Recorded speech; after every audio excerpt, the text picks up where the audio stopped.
Fancy saris, కంచిపట్టు సారీస్ కి ప్రత్యేకంగా పెట్టింది పేరు మన పూర్ణిమ ప్రింట్స్, KPHPN మాదాపూర్. నమస్కారం. కార్తీక పురాణం 18వ రోజు పారాయణలోకి వచ్చాం. ఈరోజు సంకటహర చతుర్థి ఉందండి. ఎవరైనా సంకటహర చతుర్థి చేసుకునే అలవాటు ఉన్నవాళ్ళు పగలు ఉపవాసం చేసుకుని సాయంకాలం గణపతి ఆరాధన ముగించుకుని చుక్కలను చూశాక, చూడకపోయినానండి చీకటి పడ్డాక భోజనం చేసే విధానం నడుస్తుంది. ఎవరైనా చేయదలుచుకున్న వాళ్ళు చేసుకోవచ్చు. అయితే ముందు రోజు మనం సోమవారం ఉపవాసం ఉన్నాం, ఈ రోజు కూడా ఉపవాసం ఉండగలరో లేదో మీ ఏర్పాట్లు చూసుకోండి. అయితే ఇది ఎక్కడ దాకా వచ్చాం మనం? నారద మహర్షి పృథు చక్రవర్తి మాట్లాడుకుంటున్న దాని గురించి చెప్తున్నాం అనమాట. నారదుడు చెప్పిందంతా విన్న పృథు చక్రవర్తి, ఓ దేవర్షి, కార్తీక మాసపు గొప్పతనాన్ని వివరించి నన్ను ధన్యుణ్ణి చేసావు. అదేవిధంగా స్నానాది విధులని, ఉద్యాపన విధిని కూడా యథావిధిగా తెలియజేయవలసిందే అని కోరగా నారద మహాముని ఇలా చెప్పటం మొదలుపెట్టాడు. మహారాజా, ఈ కార్తీక వ్రతాన్ని ఆశ్వయుజ శుద్ధ ఏకాదశి నాడే ప్రారంభించాలి. దీని లెక్క ఏంటంటేనండి, సూర్యుడు తులారాశిలో ప్రవేశించటం అనే లెక్కలోనే ఇది చెప్పబడుతోంది. ఇప్పుడు ఆ కార్తీక శుద్ధ ఏకాదశి నాడు అంటే ఇప్పుడు ఈ లెక్క మనం ఇప్పుడు రోజువారీ వాడుతున్నటువంటి లెక్కలో లాగా ఉండదు. ఇది కొంచెం తేడాగా ఉంటుంది.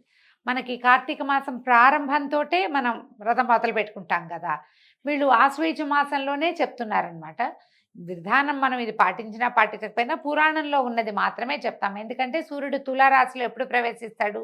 ఇంచుమించుగా ఆశ్వయుజం సగపడి అయిపోయిన తర్వాత ప్రవేశిస్తాడు. ఆ సూర్య ప్రవేశానికి ముందు నుంచే ఇది చేయబడుతోందన్నమాట. ముఖమార్జనం చేయని వారికి మంత్రాలు పట్టివ్వవు కాబట్టి ముఖమును జిహ్వను శుభ్రంగా ఉంచుకోవాలి. ఆయుర్బలం యశోవచ్చ ప్రజా వసూనిచ బ్రహ్మప్రజ్ఞాంచ మేధాంచ స్వర్ణోదేహి వనస్పతే అని మంత్రం పఠిస్తూ ఏదైనా వనస్పతితోటి పళ్ళు తోముకోవాలటండి. అంటే కార్తీక వ్రతాచరణ అనేది విశేషంగా పూర్వకాలంలో ఆచరించేవాళ్ళు. వీళ్ళు ఏ ఏ వస్తువులు వాడాలి, ఏమి తినాలి, ఏమి తినకూడదు అనేది ఒక ప్రత్యేకమైన నియమాలు ఉన్నాయండి. పురాణం ప్రకారం తెలుసుకోబోతున్నాం. మన వైపు అంతా కూడా దొరుకుతుంది. దాని పేరు ఏమిటో జ్ఞాపకం రావట్లేదు నాకు. ఎవరికైనా గుర్తొస్తే మెసేజ్లు పెట్టండి. మీరు పళ్ళు తోముకోవడానికి వాడుకుంటాం. ఈ పళ్ళు తోమ ఎందుకు? వాళ్ళ వనస్పతితో వేపతో అయినా పళ్ళు తోముకోవచ్చు, వేపలతోటైనా, లేదా ఏదైనా వనస్పతితోటి మూలికలతోటి దంతమార్జనం చేసుకోవాలట.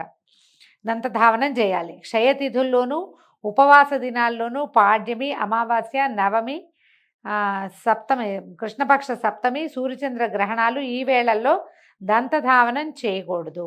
దంతధావనం చేయకూడని తిథులు కూడా కొన్ని ఉన్నాయట. అక్కడి నుంచి ఈ కొన్ని చెట్ల పుల్లలు ఏమేమి చెప్పారు? ముళ్ళ చెట్లు, పత్తి, వావిలి, మోదుగా, మర్రి, ఆముదం చెట్ల యొక్క పుల్లలతోటి దంతధావనం చేసుకోకూడదు. తుమ్మ పుల్లలతోటి కూడా పళ్ళు తోముకుంటారండి. నాకు తెలుసు, మా ఊళ్ళల్లో వాడతారు. వేపుల్ల, తుమ్మ పుల్ల అంటారు. అయితే దంతధావనం తర్వాత భక్తి నిర్మల బుద్ధి కలవాడే గంధ పుష్పతాంబూలాదాలను గ్రహించి శివాలయానికి కానీ విష్ణువాలయానికి కానీ వెళ్ళి అక్కడ దైవతాలకు అర్ఘ్యపాత్యాది ఉపచారాలను ఆచరించి స్తోత్ర నమస్కారాలు సమర్పించి నృత్య గీత వాద్యాది సేవలను అందజేయాలి. దేవాలయంలోని గాయకులు, నర్తకులు, తాళమృదంగాది వాద్య విశేష విద్వాంసులు వీరందరినీ విష్ణు స్వరూపులుగా భావించి పుష్పతాంబూలాదులతోటి అర్చించాలి. కృతయుగంలో యజ్ఞము, ద్వాపరంలో దానము భగవత్ప్రీతికరాలు కాగా ఈ కలియుగంలో భక్తియుతమైనటువంటి సంకీర్తనం ఒక్కటే భగవంతునికి సంతోషాన్ని కలిగిస్తుంది. హరిహర, దుర్గా, గణేష, సూర్యారాధనలకు ఉపయోగించకూడని పువ్వులు. ఏమిటి ఆ పువ్వులు? ఏమిటి? ఏ పువ్వులు వాడచ్చు, ఏ పువ్వులు వాడకూడదు, ఎలాంటి దండలు మెల్లో వేయాలి, ఎలాంటి దండల్ని సమర్పించాలి, పుష్పమాలిక సమర్పణం ఏది చేయాలి, ఏ పువ్వులతోటి అర్చించాలి అనే ప్రశ్నకి చెప్తున్నారు. దిరిసెన, ఉమ్మెత్త, గిరిమల్లి, మల్లి, బూరుగా, జిల్లేడు, కొండగోగు వీటి పుష్పాలు కానీ తెల్లటి అక్షతలు కానీ విష్ణువుని పూజించటానికి పనికిరావు. తెల్లటి అక్షతలు ఎప్పుడు వాడతామండి? మనం అక్షతలు అంటే పసుపువి కొంచెం నెయ్యో నూనె వేసి కలుపుతాం కదా, అంటే కాదండి. శివారాధన చేసేటప్పుడు రుద్రాభిషేకాలకి వాటికి ధవళాక్షతలు వాడడం ఒక విధానంగా కనపడుతుంది. అయితే అదేవిధంగా జపాకుసుమాలు అంటే మందార పూలు, మొల్ల పుష్పాలు, దిరిసిన పూలు, బండి గురువింద, మాలతి పుష్పాలు ఈశ్వరుని పూజించడానికి తగవు. ఎవరైతే సిరి సంపదలు కావాలనుకుంటారో అటువంటి వాళ్ళు తులసి దళాలతో వినాయకుడిని, గరికతో దుర్గాదేవిని, అవిసె పువ్వులతో సూర్యుడిని పూజించకూడదు. తులసి దళాన్ని గణపతికి ఒకసారి సమర్పిస్తామండి, సంవత్సరంలో ఒక్కసారి. అది ఎప్పుడు చేస్తాము? వినాయక చవితి అప్పుడు ఏకవింశతి పత్రాల్లో తులసి పత్రం సమర్పయామి ఉంటుంది, ఒక్కసారి అంతే. దుర్గాదేవిని గరికతోటి పూజించకూడదు, ఆమెకి పుష్ప పూజ చేయాలి. అవిసె పువ్వులతో సూర్యుడిని పూజించద్దు. ఏ ఏ దేవతలకు ఏ ఏ పువ్వులు శ్రేష్టమైనవో వాటితోటే పూజించాలి. అలా పూజించినా కూడా మంత్రహీనం క్రియాహీనం భక్తిహీనం సురేశ్వర యత్పూజితం మయా దేవా పరిపూర్ణం తదస్తుతే. అంటే ఓ దేవా, మంత్రక్రియాధిక లోపభూయిష్టమైనప్పటికీ నా చేతి చేయబడినటువంటి పూజ నీకు పరిపూర్ణమగునుగాక అని క్షమాపణని చెప్పుకోవాలి. ఆ పిదప దైవానికి ప్రదక్షిణ నమస్కారాదులు ఆచరించి పునః క్షమాపణలు చెప్పుకుని నృత్యగానాది ఉపచారాలతో పూజను పరిసమాప్తి చేయాలి.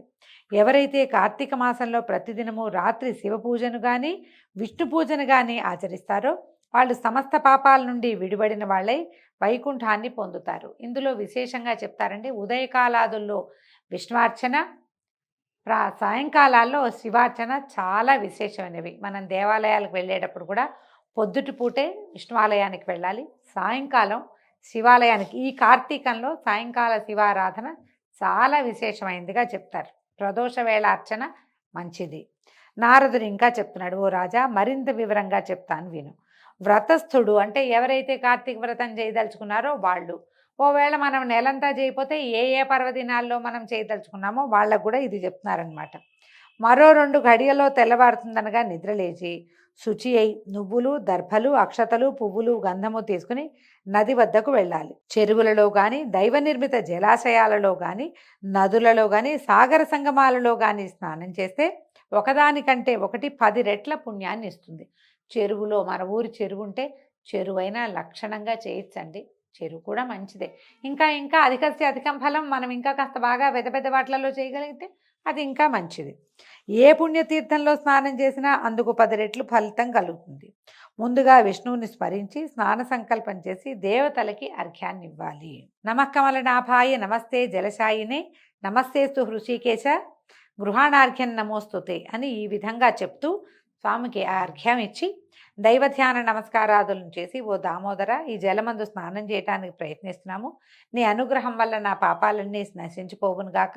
హే రాధారమణ విష్ణు, కార్తీక వ్రత స్నాతుని అవుతున్నటువంటి నా అర్ఘ్యాన్ని స్వీకరించుదుగాక అని పరిపరి విధాలుగా ప్రార్థించాలట విష్ణువుని. స్నాన విధి ఏం చేయాలి? ఇలా వ్రతస్థుడు గంగా విష్ణు శివ సూర్యులను స్మరించి నాభిలోతు వరకు నీటిలో దిగి యథావిధిగా స్నానం చేయాలి. గృహస్థులు ఉసిరిక పప్పు నువ్వుల చూర్ణంతో, యతులు తులసి యొక్క మొదలి మన్నుతోటి స్నానం చేయాలి. ఇప్పుడు మనం కనుక సాధారణంగా మనలాంటి వాళ్ళు స్నానానికి వెళ్తే ఉసిరిక పప్పు నువ్వులు చూర్ణ సబ్బులు పెట్టి రుద్దుకోకూడదండి. నదీ స్నానం చెరువులో స్నానం చేసేటప్పుడు సబ్బు వాడరాదు. నువ్వులు తులసి పొడి ఉసిరిక పొడి, ఉసిరిక పప్పు ఏముంది మన ఇంట్లో ఎండబెట్టుకుంటే ఉంటుంది, లేదు మన బజార్లలో దొరుకుతుందండి. ఆయుర్వేదం కొట్లలో చక్కగా ఉసిరిక పొడి దొరికేస్తుంది. ఆమ్లా పౌడర్ అడిగితే ఇస్తాడు. దాంట్లో కొంచెం నువ్వులు గ్రైండ్ చేసి అది ఇంత పొడి ఇది కలుపుకుంటే స్కిన్ కూడా చాలా మంచిదండి. ఈ సీజన్లో ఉసిరిక పొడితో ఒళ్ళుదోముకుంటే స్కిన్ చాలా బాగుంటుంది, ఫ్లాలెస్గా అవుతుంది, మచ్చలు తగ్గిపోతాయి. ప్రయత్నం చేసి చూడండి. నదీ స్నానానికి వెళ్ళేటప్పుడు సబ్బు షాంపూ తీసుకెళ్ళొద్దు. మీరు నదులని పాడు చేస్తారు, ఆరోగ్యాన్ని పాడు చేసుకుంటారు. స్నాన విధి ఏదైతే మనం చేసామో దాని ఫలితాన్ని పొందరు.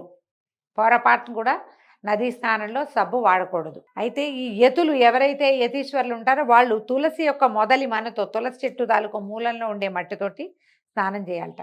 మళ్ళీ ఇందులో కూడా విధియ సప్తమి దశమి త్రయోదశి అమావాస్య ఈ 6 తిథుల్లోనూ నువ్వులతోనూ ఉసిరిపళ్ళతోటి స్నానం చేయకూడదు. ఈ నువ్వుల స్నానంలో కూడా విధిగా ఈ తిథులు పనికిరావట.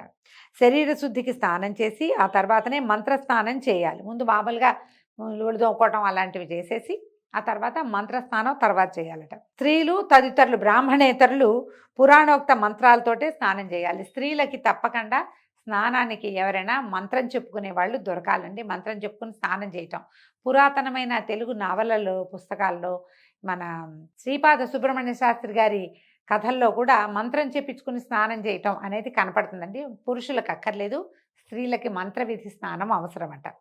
భక్తిగమ్యుడై ఎవరు దేవకార్యార్థం త్రిమూర్త్యాత్మకుడయ్యాడో సర్వపాపహరుడైనటువంటి ఆ విష్ణువు నన్ను స్నానం చేయి పవిత్రుని చేయుగాక. విష్ణువాజ్ఞాపరులైన ఇంద్రాది సమస్త దేవతలు నన్ను పవిత్రుని చేయుదురుగాక. రహోయజ్ఞ మంత్రబీజ సంయుతాలైన వేదాలు వశిష్ఠ కశ్యపాది మునివరిష్ఠులు నన్ను పవిత్రుని చేయుదురుగాక. గంగాది సర్వనదులు, తీర్థాలు, జలధారలు, నదీ నదాలు, సప్తసాగరాలు, హ్రదాలు అంటే చెరువులు నన్ను పవిత్రుని చేయుగాక. ముల్లోకాల్లోనూ గల అరుంధత్యాది పతివ్రతామ తల్లులు, యక్షసిద్ధ గరుడాదులు, ఓషధులు, పర్వతాలు నన్ను పవిత్రుని చేయుగాక. ఉపరి మంత్రయుక్తంగా స్నానం చేసి చేతియందు పవిత్రాన్ని ధరించి, పవిత్రం అంటే దర్భతోటి చేస్తారండి, దాన్ని పవిత్రం అంటారు. ఇది బ్రాహ్మణులకు ప్రత్యేకమైన విషయం, వాళ్ళ దగ్గర అవకాశం ఉంటుంది, వాళ్ళు చేస్తారు. అది దేవ ఋషి పితృతర్పణాలను విధిగా చేయాలి. మనం ఎవరితోటైనా బ్రాహ్మణేతరులు కూడా ఎవరితోటైనా మంత్రం తెప్పించుకుంటే వాళ్ళు పవిత్రం పెడతారు మన చేతికి. గమనించండి, ఇది మామూలుగా అన్ని చోట్ల కుదరదు, కానీ ఏదైనా నదాలు, గంగా నది, ఇలా మనం నదీ స్నానాలకు వెళ్ళినప్పుడు అక్కడ ఎవరైనా పురోహితుడు దొరికితే ఈ అవకాశం కుదురుతుంది. దేవ ఋషి పితృతర్పణాలని విధిగా చేయాలి.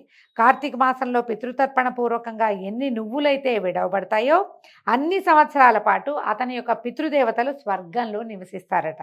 ఈ తర్పణానంతరం నీటి నుంచి తీరానికి చేరి ప్రాతకాల అనుష్ఠానం, సంధ్యావందనాది విధులు ఏమైనా ఉంటే అవి నిర్వహించుకుని విష్ణు పూజను కానీ శివ పూజను కానీ చేసుకోవాలి. తర్వాత అర్ఘ్యమంత్రాలు, అర్ఘ్యం సమర్పించి క్షేత్రతీర్థ దైవతాలని స్మరించి సమర్పించాలి. అనంతరం పారీణులైనటువంటి బ్రాహ్మణులకు భక్తిపూర్వకంగా గంధతాంబూలాదులనిచ్చి పూజించి నమస్కరించాలి. కుడిపాదమందు సర్వతీర్థములు, ముఖమందు చతుర్వేదములు, అవయవములందు సర్వదేవతలతోటి అలరారే బ్రాహ్మణ పూజ వలన పవిత్రుడనవుతున్నాను అని చెప్పుకోవాలి. అటు పిమ్మట కార్తీక వ్రతస్థుడు హరిప్రియమైనటువంటి తులసికి ప్రదక్షిణమాచరించి దేవతలచే నిర్మింపబడి మునులచే పూజింపబడిన విష్ణుప్రేయసి వగు తులసి, నీకు చేస్తున్న ఈ నమస్కారము నా పాపములను నశింపచేయగాక అని నమస్కారం చేసుకోవాలి. తదుపరి అంటే తులసి పూజ చాలా విశేషంగా కార్తీకంలో కనపడుతుందండి. మన ఇంట్లో తులసి చెట్టు ఉంటే ఈ కుండీని తాకి, మూలను తాకి నమస్కారం చేసుకుంటే మంచిది. ఒకవేళ ప్రదక్షిణ చేసే అవకాశం బృందావనం మధ్యలో ఉంది, ప్రదక్షిణ మార్గం కుదురుతుందంటే ప్రదక్షిణ పురుషులు కూడా చేస్తే మంచిదండి. ఈ కాలంలో చాలా విశేషమని చెప్తున్నారు. తదుపరి స్థిరబుద్ధి కలవాడై హరికథ పురాణ శ్రవణాదుల్లో పాల్గొనాలి. ఇప్పుడు నేను చెప్పినట్టుగా ఏ భక్తులైతే ఆచరిస్తారో వాళ్ళు తప్పనిసరిగా దైవ సాలోక్యాన్ని పొందుతారు. సమస్త రోగహారకము, పాపమారకము, సద్బుద్ధిదాయకము, పుత్రపౌత్ర ధనప్రదము, ముక్తికారకము, విష్ణుప్రీతికరము అయినటువంటి కార్తీక వ్రతాన్ని మించింది కలియుగంలో మరొకటి లేదని నారద మహాముని పృథు చక్రవర్తికి తెలియజేస్తున్నాడని సూత మహాముని చెప్తున్నారండి. దీంతో 18వ రోజు పారాయణ పూర్తయింది. రేపు ఉదయం 19వ రోజు పారాయణలో కలుసుకుందాము. నమస్కారం.